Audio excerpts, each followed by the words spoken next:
आज मैं आपको प्रभु यीशु मसीह के 12 चेलों के नाम का अर्थ और उनकी मृत्यु कैसे हुई इसके बारे में बताने वाली हूँ। पहले हम यूहन्ना के बारे में देखते हैं। यूहन्ना के नाम का अर्थ है परमेश्वर दयालु या अनुग्रहकारी है। यूहन्ना प्रभु यीशु मसीह का सबसे प्रिय चेला था, जिसे प्रभु यीशु सबसे ज़्यादा प्रेम रखते थे।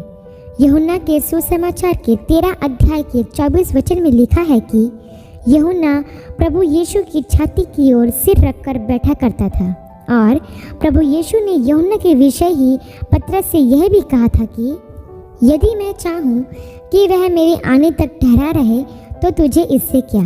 प्रियो, प्रेरित यूहन्ना वृद्धावस्था में मरने वाला एकमात्र चेला था।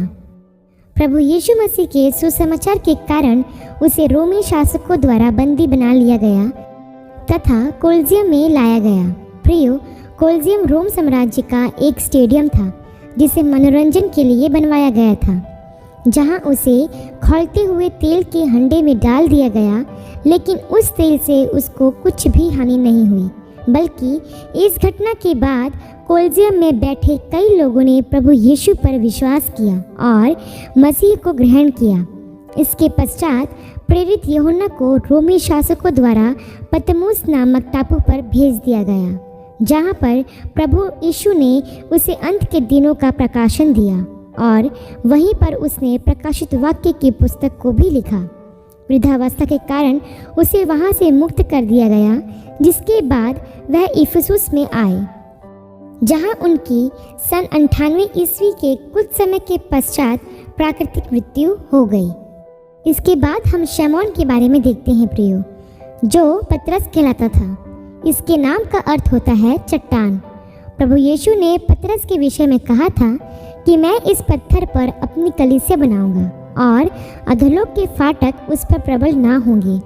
और जैसा प्रभु यीशु ने कहा था, प्रभु के स्वर्गारोहण के बाद पतरस ने अपना सबसे पहला प्रचार किया और उसके प्रचार से 3000 लोगों ने प्रभु पर विश्वास भी किया और बपतिस्मा भी लिया, जिसका वर्णन आपको प्रेरितों के काम की पुस्तक के पहले से दूसरे अध्याय में देखने को मिल जाएगा। पतरस को ईस्वी सन 66 के आसपास सम्राट नीरो के सताव के समय में उसी के कहने पर क्रूज पर उल्टा लटकाया गया। उसने कहा था, जिस तरह मेरा प्रभु क्रूज पर लटकाया गया, मैं इस योग्य नहीं हूँ कि मुझे भी वैसा ही लटकाया जाए, इसलिए मुझे क्रूज पर उल्टा अर्थात सिर नीचे पैर ऊपर करके लटकाया जाए। पतरस को रोम में वेटिकन सिटी में टाइबर नदी के पास क्रूज पर उल्टा लटकाया गया। ऐसा कहा जाता है प्रियो कि सम्राट नीरो, जो मसीही लोगों से काफ़ी नफरत करता था, उसने पहले पतरस के सामने उसकी पत्नी और बच्चों को मरवाया, फिर उसी के कहने पर उसे क्रूज पर उल्टा लटकाया। इसके बाद हम अंद्रियास के बारे में देखते हैं। अंद्रियास प्रेरित पतरस का छोटा भाई था। इसके नाम का अर्थ होता है बहादुर। जब प्रभु यीशु ने यूहन्ना से बपतिस्मा लिया, तब अंद्रियास वहीं था। वहां घटित घटनाओं से प्रभावित होकर अंद्रियास प्रभु यीशु के पीछे हो लिया। इस तरह वह प्रभु यीशु का सबसे पहला शिष्य बना। अंद्रियास ही ने अपने भाई पतरस को प्रभु यीशु के बारे में बताया और उसके द्वारा पतरस भी प्रभु यीशु का शिष्य बना। अंद्रियास को ईस्वी सन 60 के आसपास यूनान के एक शहर पतरास में एक्स आकार के क्रूज पर बांधा गया। अपने भाई पतरस के समान वह भी अपने आप को इस योग्य नहीं समझता था कि उसे प्रभु यीशु की तरह मारे, इसलिए उसे एक्स आकार के क्रूज पर उसी के कहने पर कीलों से नहीं ठोका गया, बल्कि वहां पर उसे रस्सी से बांधा गया, जहां वह 3 दिन तक बंधा रहा। इस दौरान भी उसने प्रभु यीशु का प्रचार करना नहीं छोड़ा और उस क्रूज पर लटके हुए वह आते जाते लोगों को सुसमाचार सुनाता रहा। कई लोग क्रोधित होकर उस पर पथराव भी करते थे, लेकिन कई लोगों ने यीशु पर विश्वास भी किया। उस एक्स आकार के क्रूज पर लटके हुए 3 दिन के पश्चात उसकी मृत्यु हो गई। इसके बाद हम जबदी के पुत्र और यूहन्ना के भाई याकूब के बारे में देखते हैं।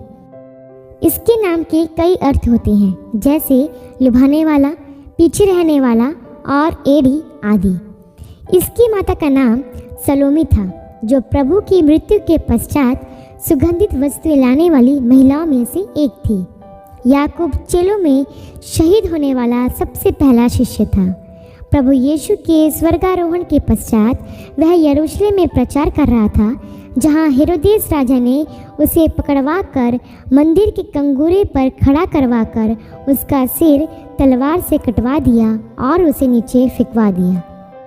इसके बाद प्रियो, हम फिलिपुस के बारे में देखते हैं, जो गलील का निवासी था। इसके नाम का अर्थ होता है घोड़ों का दोस्त। यह प्रभु यीशु का दूसरा शिष्य था।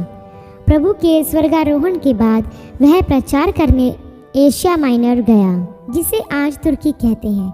वहां उसने हिरापोलिस में कई दिन तक सुसमाचार का प्रचार किया, जहां सन 80 ईस्वी के आसपास सम्राट डोमिशियन ने उसे क्रूस पर उल्टा लटका दिया। कुछ इतिहासकारों का कहना है कि जब उन्हें क्रूस पर लटकाया गया तब एक भूकंप आया, जिससे वहां के लोग घबरा गए। तब फिलिपुस ने उनकी सुरक्षा के लिए प्रार्थना की, जिसके बाद वहां खड़े लोगों ने उसको छोड़ने का आग्रह किया, लेकिन उसे छोड़ा नहीं गया और उसकी मृत्यु हो गई। इसके बाद हम मत्ती के बारे में देखते हैं, जो एक चुंगी लेने वाला था। इसके नाम का अर्थ होता है परमेश्वर का दान।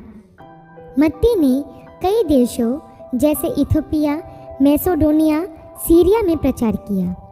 मत्ती की मृत्यु के विषय में कुछ परंपरा का कहना है कि वह प्राकृतिक मृत्यु मरा।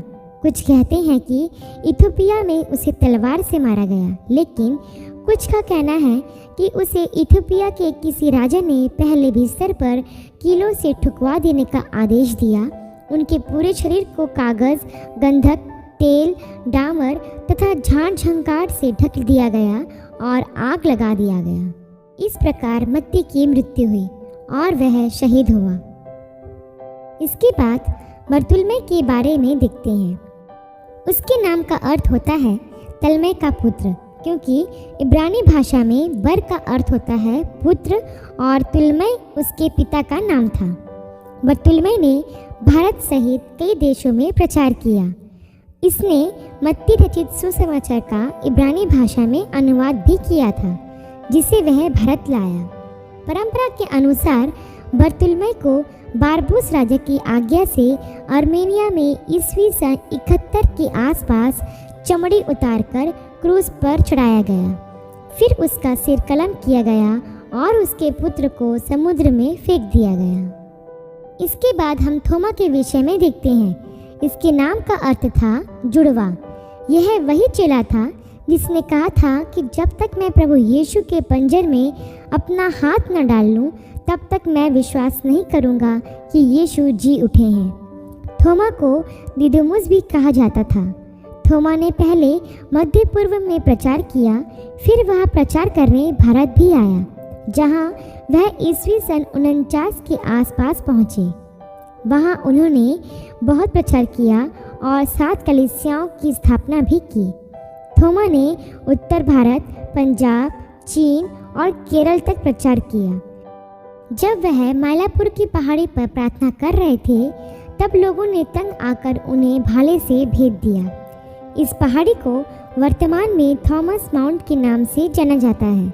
उनके शिष्यों ने उन्हें चेन्नई के माइलापुर में दफना दिया, जहां एक भव्य चर्च बनवा दिया गया। थोमा को भारत का प्रेरित भी कहा जाता है। इसके बाद हम तद्दै के बारे में देखते हैं। उसे तदियुस भी कहा जाता था। इसके नाम का अर्थ है हार्दिक। इसे यहूदा के नाम से भी जाना जाता था। तद्दै का नाम सुसमाचारों में शमौन के साथ आता है, क्योंकि कहा जाता है कि यह दोनों अच्छे मित्र थे। तद्दै ने आर्मेनिया में प्रचार किया, जहां उसे ईस्वी सन 50 के आसपास तीरों से भेजा गया। इसके बाद हम शमौन कनानी के बारे में देखते हैं। इसके नाम का अर्थ है उसने सुना है। इसे शमौन जिलोतेस के नाम से भी जाना जाता था। माना जाता है शमौन पतरस से अलग पहचान देने के लिए उसे शमौन कनानी या शमौन जिलोतेस कहा जाता था। जब यह प्रभु का शिष्य बना तब उसकी उम्र 40 वर्ष रही होगी। ब्रिटेन के लंदन में भी प्रभु का प्रचार किया और कई आश्रयक्रम भी किए। उनकी मृत्यु के विषय परंपराओं की अलग अलग मान्यता है। कुछ का कहना है कि वह स्वाभाविक मृत्यु मरे, वही कुछ का कहना है कि उन्हें सूली पर चढ़ाया गया। वही कुछ मानते हैं कि उनके शरीर के 2 भाग कर दिए गए थे। जो भी हो, शैमोन जेलोटस को भी प्रभु यीशु के सुसमाचार के कारण शहीद होने का सौभाग्य मिला। इसके बाद हम हल्फई के पुत्र याकूब के बारे में देखते हैं। हल्फई के पुत्र याकूब का जिक्र बाइबल में सिर्फ 2 ही बार आया है। माना जाता है कि प्रभु यीशु के स्वर्गारोहण के बाद याकूब ने यरूशलेम में यहूदियों के बीच प्रचार किया। फिर वह वहाँ की कलीसिया का पहला बिशप भी बना। हल्फई का पुत्र याकूब जब यरूशलेम में प्रचार कर रहा था तब यहूदियों ने पथरवाह करके उसे मार डाला और वही मंदिर के पास उसे मिट्टी दी गई।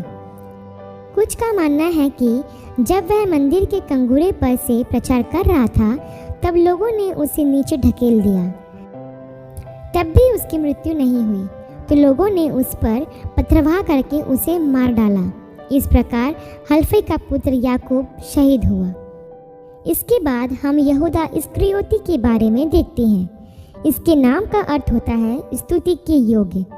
यह वही चेला था जिसने प्रभु यीशु को पकड़वाया था।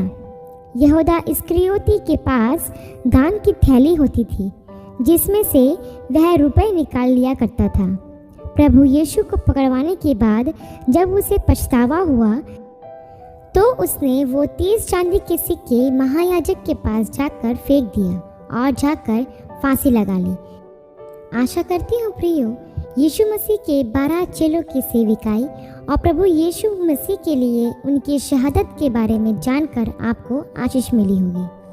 जिस तरह प्रभु के शिष्यों ने सुसमाचार के लिए हंसते हंसते अपना बलिदान दिया, वैसा ही प्रियो हमें भी सुसमाचार के कारण दुख उठाने के लिए हमेशा तैयार रहना है, क्योंकि प्रभु ने कहा था कि जो कोई मेरा चेला होना चाहता है वह अपने आप का इनकार करे और अपना क्रूस स्वयं उठाए। ऐसे ही और वीडियो के लिए हमारे चैनल को सब्सक्राइब करें